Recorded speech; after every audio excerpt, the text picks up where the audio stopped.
అబ్బో ఆ ప్రిన్సిపల్ యమ స్ట్రిక్ట్. అందుకుంటే బూతుల పంచాంగమే. చేయెత్తిందంటే చెంపలు వాయాల్సిందే. విద్యార్థుల మీద ఆమె ప్రతాపం చూపిస్తుంది. ఇంతకీ వాళ్ళు చేసిన తప్పు వింటే అంతా ఇంతేనా అని నోరెళ్లబెడతారు. వికారాబాద్లోని కొత్తగడి సాంఘిక సంక్షేమ బాలికల గురుకుల పాఠశాల ప్రిన్సిపల్ సాయిలత విద్యార్థినులపై బూతు పురాణం అందుకున్నారు. అంతేకాదు ఏకంగా వారిపై చెయ్యి చేసుకున్నారు, కర్రతో కొట్టారు. వారిపై ఇంత దాష్టికంగా ప్రవర్తించడానికి వారు చేసిన నేరమేంటో తెలుసా? అనుమతి లేకుండా పాఠశాల నుంచి షాపింగ్ కు వెళ్లడం, పర్మిషన్ లేకుండా బయటకు వెళ్లారనే అక్కసుతో వారిని నీచాతి నీచంగా తిట్టారు ప్రిన్సిపల్ సాయిలత.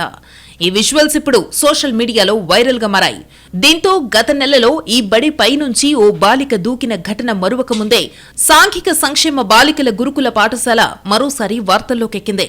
అయితే ప్రిన్సిపల్ సాయిలత తిడుతుండగా తాము బయటకు వెళ్లడం తప్పేనంటూ విద్యార్థులు చెప్పే ప్రయత్నం చేశారు. కానీ తప్పులు చేసి మళ్లీ ఒప్పుకోవడమేంటని, మీకు నోరెట్లా వస్తోందని చెయ్యి చేసుకున్నారమే.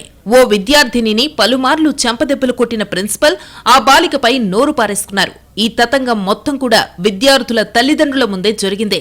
విద్యార్థినులపై చెయ్యి చేసుకోవడమే కాకుండా వారి తల్లిదండ్రులను కూడా తిట్టారు. ప్రిన్సిపాల్ ఇలా చేయడం కొత్తమీ కాదని విద్యార్థినులు చెబుతున్నారు. బడిలో టీచర్లు తమపై ఇష్టానుసారం చెయ్యి చేసుకుంటున్నారని వాపోతున్నారు.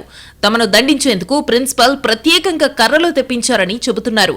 ప్రిన్సిపల్ కొందరు ఉపాధ్యాయుల తీరు వల్ల పాఠశాలలో ఉండాలంటేనే విద్యార్థినులు భయపడే పరిస్థితులు నెలకొన్నాయని తల్లిదండ్రులు ఆరోపిస్తున్నారు. గత నెలలో ఈ పాఠశాల భవనంపై నుంచి ఓ విద్యార్థిని కిందకు దూకిందే. ఆ ఘటన తరువాత స్పీకర్ గడ్డం ప్రసాద్ ప్రిన్సిపల్ ను మందలించారు. అయినా ప్రిన్సిపల్ సిబ్బంది తీరు మారలేదు. క్రమశిక్షణ పేరుతో ప్రిన్సిపల్ చేస్తున్న అరాచకానికి అడ్డు లేకుండా పోయిందని తల్లిదండ్రులు, విద్యార్థులు ఆవేదన వ్యక్తం చేస్తున్నారు.